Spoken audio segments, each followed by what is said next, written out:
This is just a very quick piece reflecting on the nature and function of conscience. Um, Conscience is an area of kind of endless curiosity or wonder or inquiry in human affairs.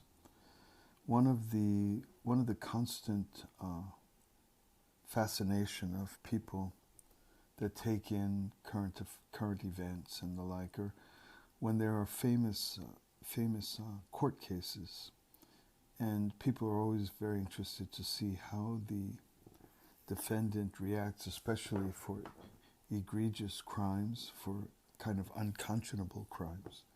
When they receive their sentence, there's always an element that looks to see if the perpetrator is quote unquote contrite. There's a very big fascination with news if a perpetrator of horrible crimes laughs at the time of sentencing, or smiles, or shows no relationship with the seriousness of, or the perversity of what they've committed and fallen into. And so it's my view that that this particular fascination, or always very powerful force in news, is to see how the accused behave when sentenced. I believe this has to do with a ubiquitous or widespread fascination or curiosity or impact of reflection on the function of conscience in our lives. Because the reason for that is because we are never without the constant voice of conscience acting in our lives. It happens all day and every day. It happens when you grab a cookie instead of an apple. It happens if you pick up change lying around that you know could be found by its original owner. It's just a constant force in our lives. And I believe it's natural for the human being to wonder if there's ever a way to be independent of that, or free of that, or not have the constant and incessant function of conscience operating in our lives. And I believe this is what makes the typical consumer of contemporary affairs especially fascinated to see, for those who've done great wrong, do they show contrition?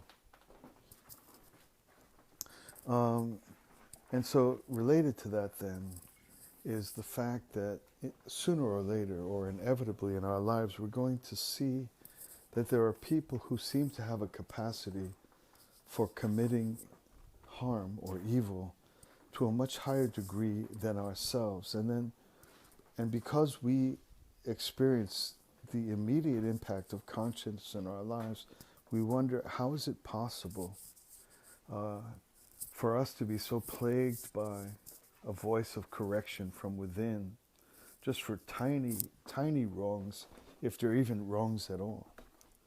Whereas it seems like the person in the next cubicle, or a person on Wall Street, or a person who's running Big Pharma, or a person running Nestle's, what happens to them, or how is it possible for them to do great harm, massive harm, and not seem to be troubled by it, or seem to be able to persist in it?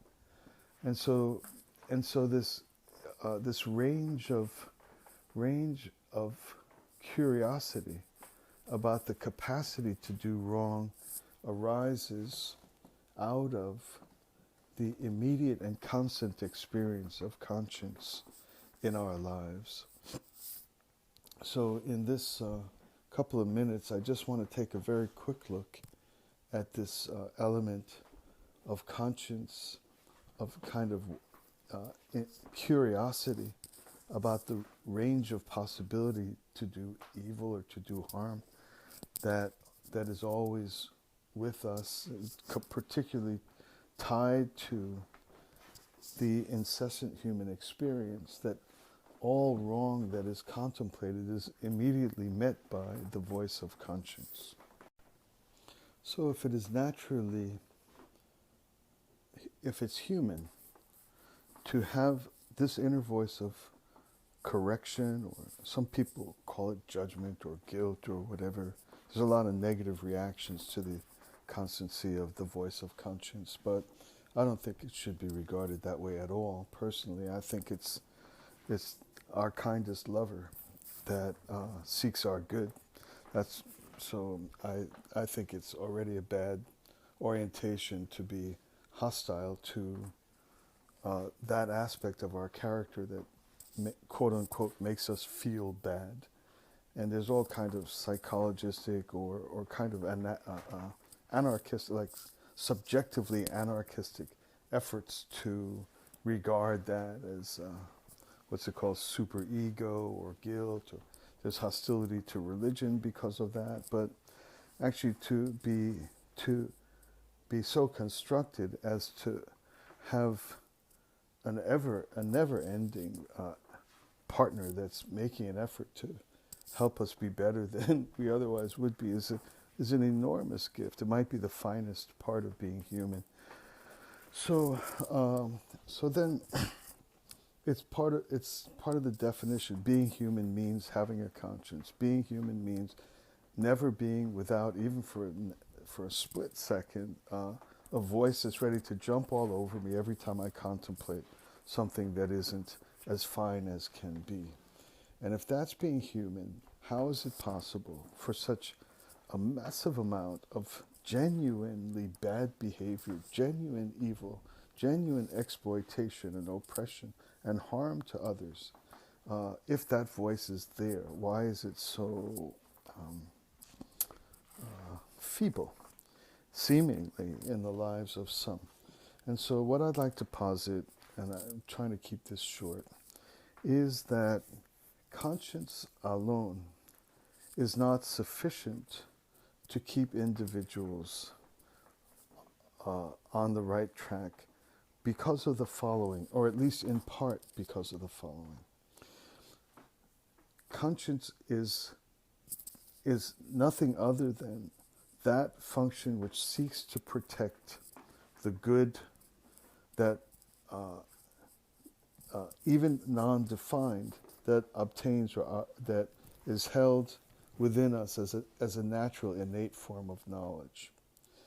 Conscience seeks to lift higher my contemplations and my actions toward an ideal self that enjoys freedom. In fact, that's really what it's trying to provide, making us free from the burdens of acting contrary to our higher selves, or the good we could do and the good we could be.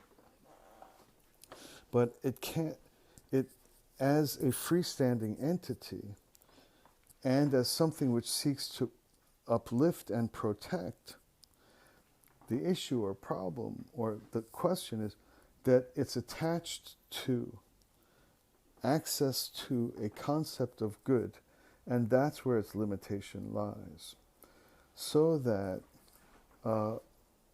we have our own private or personal responsibility on our side to forge an ever more sophisticated, ever more accurate, ever more refined, ever more true grasp of what good truly is. That the ideal to which conscience can attach itself and be the protector of is the question. So that if my inner knowledge of what quote unquote is good, it has a very low bar. Like it's all right to just exploit another person for my own sexual satisfaction. There's nothing wrong with that. Everybody does it. It's the nature of society. And so I'm passing through life kind of crushing hearts, hurting people, wrecking emotions, wrecking families. But somehow I've come to be socialized in such a way that this behavior is just fine, that the conscience is not trying to bring us outside of this form of very destructive and very selfish behavior. The conscience attaches itself to the highest grasp of what's true and constantly acts in our lives to protect it.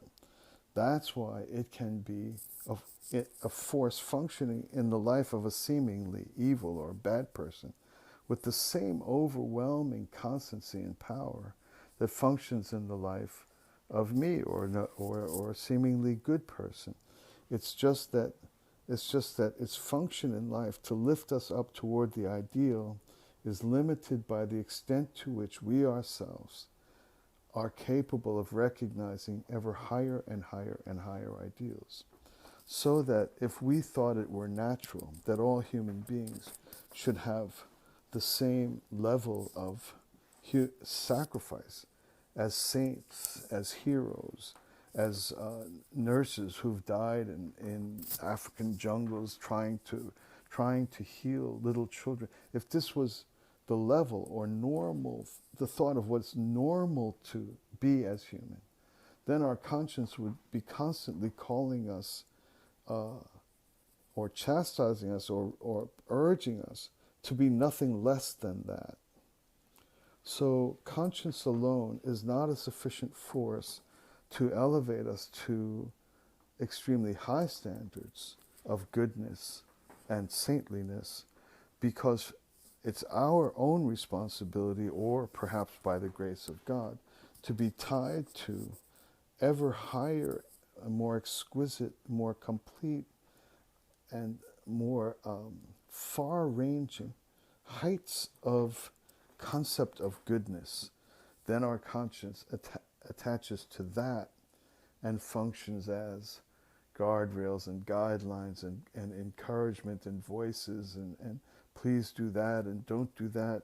But it has to be attached to a clear and firm and high grasp of a vision of goodness and a vision of the ideal me, or the ideal way of being genuinely good as a person, as a human being. Thanks very much for listening. I'll be back soon.